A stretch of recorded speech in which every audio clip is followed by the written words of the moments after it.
Nós queremos ler a palavra de Deus e convidamos você para abrir conosco a palavra, as Escrituras, na carta de Paulo aos Romanos, no capítulo 8, onde nos diz assim no versículo 1 a seguir: Portanto, agora, nenhuma condenação há para os que estão em Cristo Jesus, que não andam segundo a carne, mas segundo o Espírito.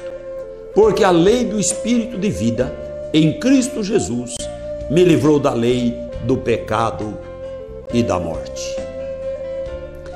Versículo 4: Para que a justiça da lei se cumprisse em nós, que não andamos segundo a carne, mas segundo o Espírito. Porque os que são segundo a carne inclinam-se para as coisas da carne, mas os que são segundo o Espírito, para as coisas do Espírito.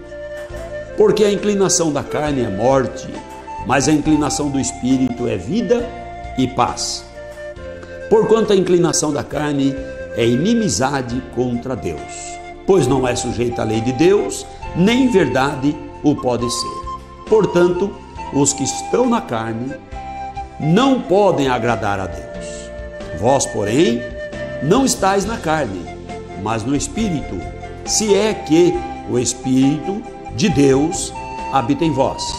Mas se alguém não tem o Espírito de Cristo, esse tal não é dele. Versículo 13 ainda diz: Porque se viverdes segundo a carne, morrereis. Mas se viverdes pelo Espírito, se pelo Espírito mortificardes as obras do corpo, vivereis. Porque todos os que são guiados pelo Espírito de Deus, estes são filhos de Deus. Amém. Querido irmão e amigo, há um interesse em todo ser humano de ser filho de Deus. Jamais alguém em sã consciência teria coragem de dizer que não quer ser filho de Deus. E o mundo deu uma generalizada, porque Deus criou o homem à sua imagem e à sua semelhança. O mundo então resolveu que todos são filhos de Deus. Na verdade, quando Deus criou o homem, todos eram filhos de Deus. Mas o homem pecou e ele caiu, ele foi destituído da graça de Deus. Perdeu essa vinculação de filho e se tornou criatura de Deus. Embora criado ainda à imagem e semelhança de Deus, por sua especialidade comparado com qualquer outro ser vivente, mas ele deixou a condição de filho, porque o filho é herdeiro, o filho tem acesso à casa do pai. E o pecado fez com que o ser humano não pudesse mais ter esse acesso a Deus. O pecado criou um grande abismo de separação entre Deus e o homem, de forma que o homem lá, além do abismo de separação, ou aqui, aquém desse abismo, o homem foi considerado criatura de Deus. Mas o apóstolo Paulo vem nos esclarecendo de que há uma guerra da carne contra o Espírito. Porque o ser humano, ele é também, em princípio, essa dicotomia. A carne foi tomada do pó da terra e se inclina para as coisas da terra, para o pecado, para o mundo, para a vaidade, para a soberba, para o orgulho e assim por diante. Mas o Espírito é o sopro de Deus e veio de Deus. E se inclina para as coisas de Deus e tem saudade das coisas de Deus. Então o homem vive esse conflito. O homem não vai ficar livre da sua carne até que o Senhor o chame e a sua carne volta para o pó da terra e o Espírito volte a Deus. Então o homem vai viver esse conflito. Mas a boa notícia é que esse conflito que o homem vai vivendo, ele é tirado.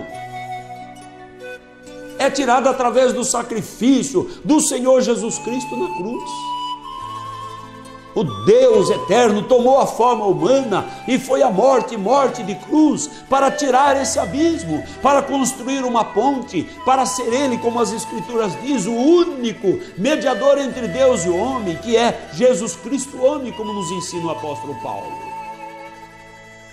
Portanto, não há nenhum outro mediador, mas há este medianeiro, há este mediador glorioso, que é Deus homem, Deus feito homem, Deus dando sangue lá na cruz, morrendo por nós. Ele abre, como o escritor aos Hebreus diz, ele abre um novo e vivo caminho através do véu da sua carne e do seu sacrifício. Ele concede a oportunidade para o ser humano de ter os seus pecados cobertos pelo seu sangue precioso, através da fé neste sacrifício bendito da redenção feita por nosso Senhor Jesus Cristo. E aí então, quando o homem novamente se liga a Deus, através da reconciliação, através da boa nova de salvação, através deste perdão glorioso, o que ocorre é que a carne já não o domina mais, mas o Espírito é que tem o domínio. Esse é o conflito. Quantas pessoas querem ser abençoadas, querem as bênçãos de Deus, até querem a salvação, mas por não se renderem ao sacrifício do Senhor, por não entregarem a sua vida e o seu caminho ao Senhor, ainda a sua carne domina. E a sua carne, as paixões da carne, as paixões do mundo, os anseios desta vida é que ainda predominam no seu viver. E se a carne for mais forte, o Espírito não agrada a Deus. Mas se o homem renuncia às obras da carne e eleva-se crendo no Senhor, e a sua alma é lavada no sangue do Senhor Jesus Cristo, já então agora é o Espírito quem domina, e a carne passa a ser sujeita, e a carne passa a ser o corpo pelo qual também servimos o Senhor. O apóstolo Paulo nos explica no texto em que lemos, ele diz assim: portanto agora nenhuma condenação há, porque Cristo morreu, ressuscitou, e aquela condenação que estava sobre o homem, todo homem, rico, pobre, sábio, ignorante, todo ser humano, a raça humana. E ele diz assim: nenhuma condenação há. Mas ele explica: para os que estão em Cristo Jesus, para aquele que nasceu de novo, para aquele que se entregou a Jesus, para aquele que creu nesse sacrifício, se apropriou desse sacrifício pela fé, nenhuma condenação há. Ele passa da morte para a vida. Ele, quando deixa de habitar este mundo, porque morreu e vai para o cemitério, o seu corpo, o seu espírito só muda de endereço, recebe um novo corpo e estará na glória de Deus. Mas para aqueles que não andam aqui segundo o Espírito, mas andam segundo a carne, a condenação persiste. E quem pode tirar a condenação? O sacrifício não pode, voltar a viver de novo não é possível, e também, segundo as Escrituras, ninguém pode interceder por sua alma. É você quem decide sobre a sua salvação. Este direito e este dever Deus concedeu para cada um individualmente. Mas o apóstolo diz assim: nenhuma condenação há para os que estão em Cristo Jesus. Não é para os que estão na religião A, religião B, religião C, no dogma tal, mas para os que estão em Cristo Jesus. Não há condenação, porque o sangue do Senhor o justifica. E ele diz assim: e que não andam segundo a carne, mas segundo o Espírito. Nesses dias que nós vemos tantas pessoas dizendo que estão em Cristo Jesus, que o país está se tornando evangélico, a nação evangélica, e que todo o povo vai nessa, como um modismo, ser evangélico. Ser evangélico não é moda. Ser cristão verdadeiro não é modismo, não é um estilo de vida. Ser cristão é uma transformação de vida, é um novo nascimento, é deixar de viver segundo o curso do mundo, segundo a carne, e viver segundo o Espírito na obediência da palavra de Deus. Então diz aqui a palavra do Senhor, porque a lei do Espírito de vida em Cristo Jesus nos livrou da lei do pecado e da morte. Só em Cristo Jesus é que o homem é livre da lei do pecado e da morte. Todos estão sujeitos à lei do pecado, à lei da morte, até que entregue a vida ao Senhor Jesus Cristo. E aí então o Senhor diz aqui ainda, para que a justiça da lei se cumprisse em nós, que não andamos segundo a carne, mas segundo o Espírito. Note, o irmão, o amigo, a importância de andar segundo o Espírito. Não basta a pessoa falar que crê, precisa andar segundo o Espírito. E ele diz assim, porque os que são segundo a carne, andam segundo os anseios, as concupiscências, os desejos da carne, correndo só atrás do vil metal e dos prazeres da carne, os prazeres mundanos, ele diz assim, inclinam-se para as coisas da carne. Falou que é uma festa, a multidão chega. E se falar que tem bebida, aí a multidão dobra. Mas se falar que é para adorar ao Senhor Jesus, receber a oração da fé, se falar que é para ouvir a palavra de Deus, para orar, buscar o Senhor, já não há tanta multidão. Multidão quer os prazeres da carne. Mas ele continua dizendo, mas os que são segundo o Espírito, os que são segundo a vontade de Deus, os que colocam a sua vida no plano de Deus, os que entregam a sua vida ao Senhor e são guiados pelo Espírito Santo através das Escrituras para a obediência deste Evangelho bendito. Estes, eles diz, se inclinam para as coisas do Espírito. Tem alegria na casa do Senhor, tem alegria de orar, tem alegria de jejuar, tem alegria de falar de Jesus. O seu prazer, muita gente por aí diz assim, o crente ou o cristão, o evangélico, como cada um diz, ele não tem alegria, ele não tem prazer, nós é que temos. Quanta pobreza, né?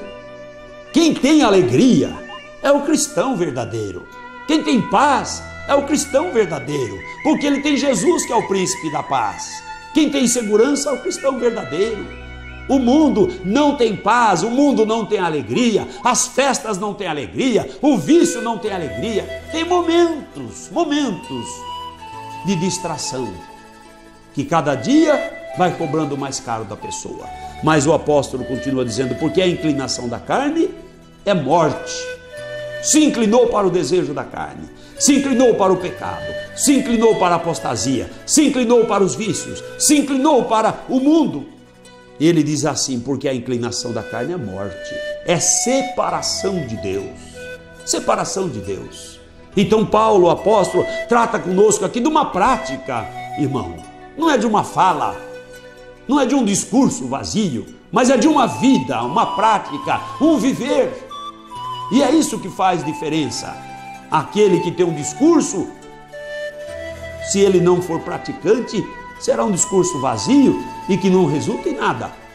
Mas quando nós falamos que professamos a fé e obedecemos a palavra de Deus, aí muda as coisas, porque aí agrada o Senhor. Ele diz assim, porque a inclinação da carne é morte, mas a inclinação do Espírito é vida e paz. Quem quer vida, quem quer paz, se incline para o Espírito, se incline para o Senhor Jesus, porque senão está inclinado para a morte. Ainda que está gozando dos prazeres carnais do mundo e achando que está muito bom, está inclinado para a morte, e para a morte irá. Mas os que se inclinam para o Espírito são encaminhados para a vida e para a paz. Paz interior aqui e paz no descanso eternal com o nosso Senhor da glória. Porque a inclinação da carne é inimizade contra Deus, pois não é sujeita à lei de Deus, nem em verdade o pode ser. A carne, o homem que caiu, foi destituído da presença de Deus por causa do pecado, a sua natureza agora caída se inclina para o pecado. É a carne. E ele diz assim, que a inclinação da carne é inimizade contra Deus, porque o pecado faz o homem ficar inimigo de Deus.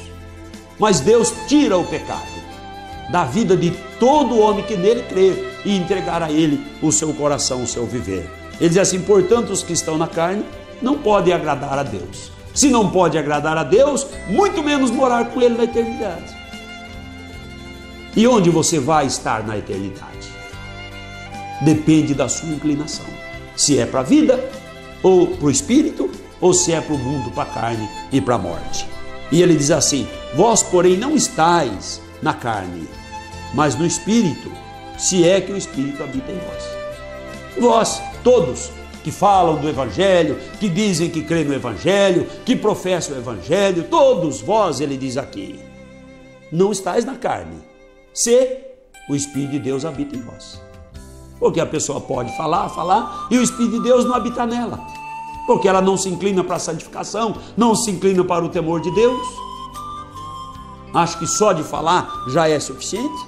Mas ele diz assim: mas se alguém não tem o Espírito de Cristo, esse tal não é dele. Ele vai além. Qual é o Espírito de Cristo?